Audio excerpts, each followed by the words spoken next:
Mr. Drew, play us some mellow beautifulness.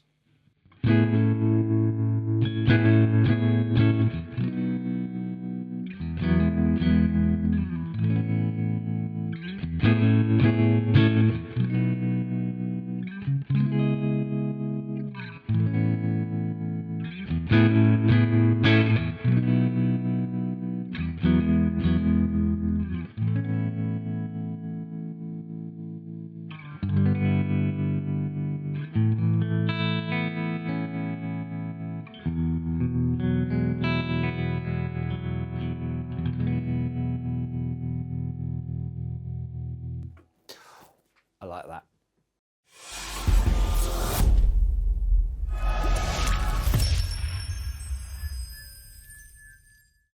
Hi everyone, my name's James Ivey. I'm Paul Drew. From the Studio Rats. Oh, yes. And once again, I've done the impossible. What have you done? I've made you fall in love with something that I've got. Shall I give you my story about twins? Please do. Well, my two. No, and also not that story as well. So I used to work in a music shop. Yep. In the 90s, I guess. Gig Possibly early Sounds. 2000s. Gig Sounds in Streatham, yeah. And they had a couple of twins in. I hated twins. And again, it's one of those things, you have to crank the amp Yep. to get the sound you want. And you could never crank a twin, especially in a music shop, it's quite a small music shop, because you can never get the sort of volume from it.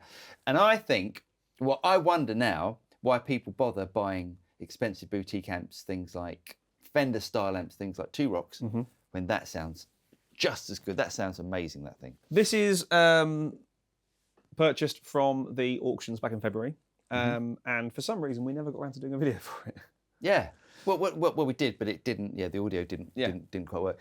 It's a bit battered, I've got to say. It's seen some love. It's an X-Hire amp.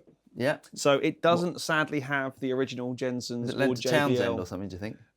Possibly.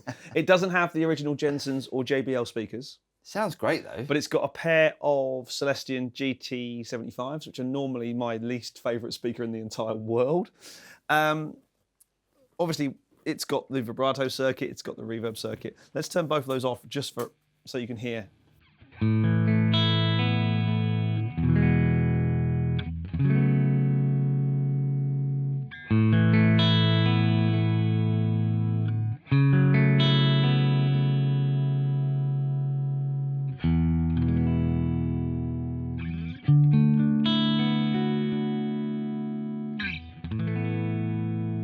Is the Fender Twin Glorious. the ultimate clean amp? Yeah, I mean, it's cranked up incredibly loud. We're on 7 and about 6.5. Yes, we are going through a load box. Of course we are. Otherwise, I'd be over there. Yeah, it's such a loud amp. But I would say pretty much so. It's, well, can it crunch up the way that I'd like it to? It's just different, isn't it? It's just, it doesn't sort of break up in that sort of gnarly way. It's just massive. It's lovely. They're really, really lovely. Of course, you hit the reverb. Do you want to, turn the reverb up for us? It's got a really lovely sort of dwell, bloom thing. Keep it going, get out there.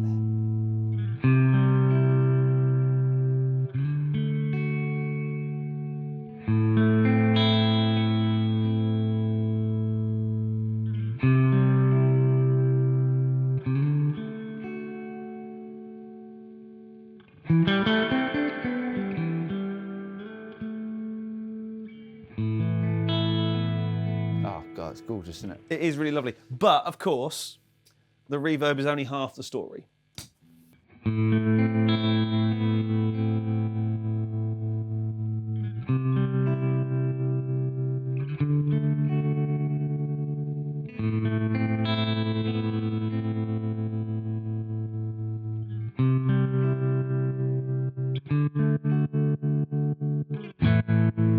Do you remember that Gary Moore thing where he goes, bip, bip, bip, bip, where you have one on a humbucking guitar, you have one pickup roll off, and you do that thing. Yeah. It's almost that, isn't it? It's great, yeah.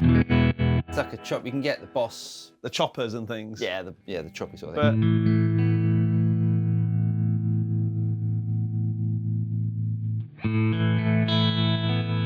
Oh, it's so good.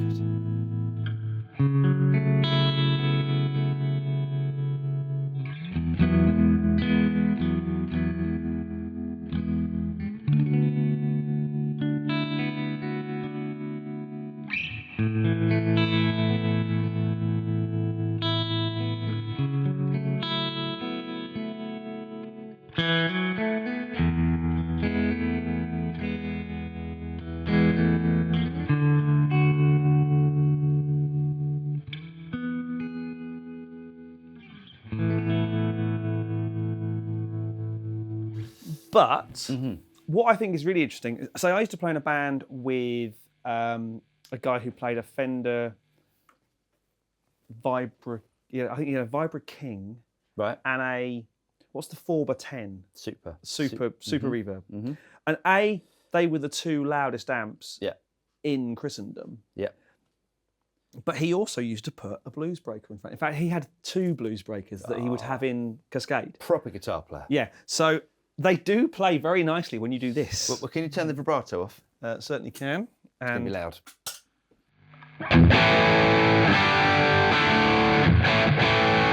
Bring back the reverb a little bit. That's the only thing. You'd have to have almost 2 seconds for reverb if you keep the gain on, because it's got so much headroom.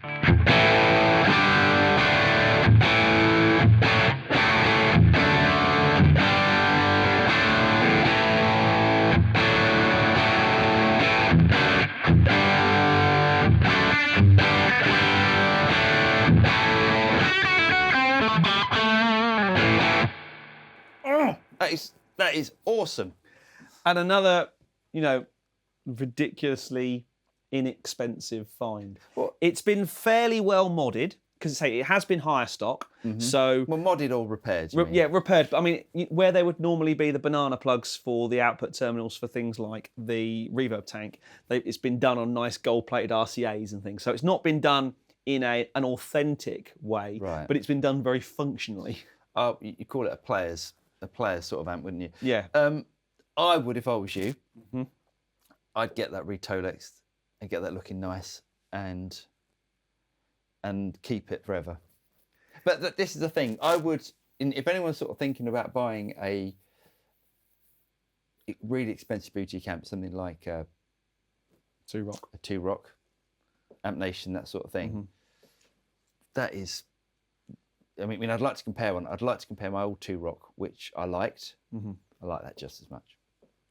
For significantly less dough. Significantly less dough. It has to be said, this weighs the same as a small Moon. Oh yeah. And there's enough valves and glassware in there to keep a small factory going for a while. Yeah. It's not a modern efficient amp. It gets damn hot. Yeah. You get that lovely kind of chewy amp smell thing going on. It's an awesome thing, but with awesome thing comes awesome tone.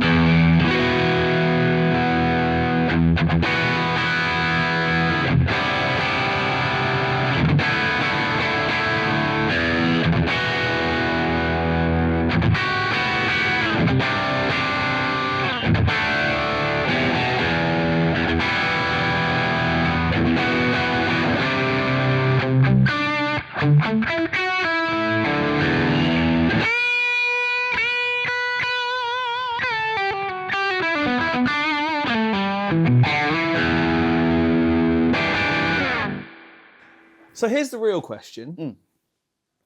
Fender Twin doing the super clean vibrato-y type stuff. Laney covering all fields of Marshall, modded Marshall, Friedman-y type sounds. Chandler covering the Vox stuff. Synergy doing all the high gainy kind of, the super boutique stuff that you just can't get for love nor money. Things like, I'd love a Bogner, but I don't have that sort of dough. Right. You can't get Dumbles for anywhere near sensible money. Bassman or Buddha? Keep the Buddha, sell the Bassman. Anybody want a Bassman? Anyway, really hope you guys got something out of this video. If you did get something out of it, don't forget to like and subscribe. Click on the bell button. I've forgotten what I was going to say. Click on the bell button and you'll be notified of any future video that comes out from the Studio Rats. I should know that by now. It's really early, isn't it? It's pretty early. Go and buy a twin. I'm Paul. I'm James. And we'll see you next time.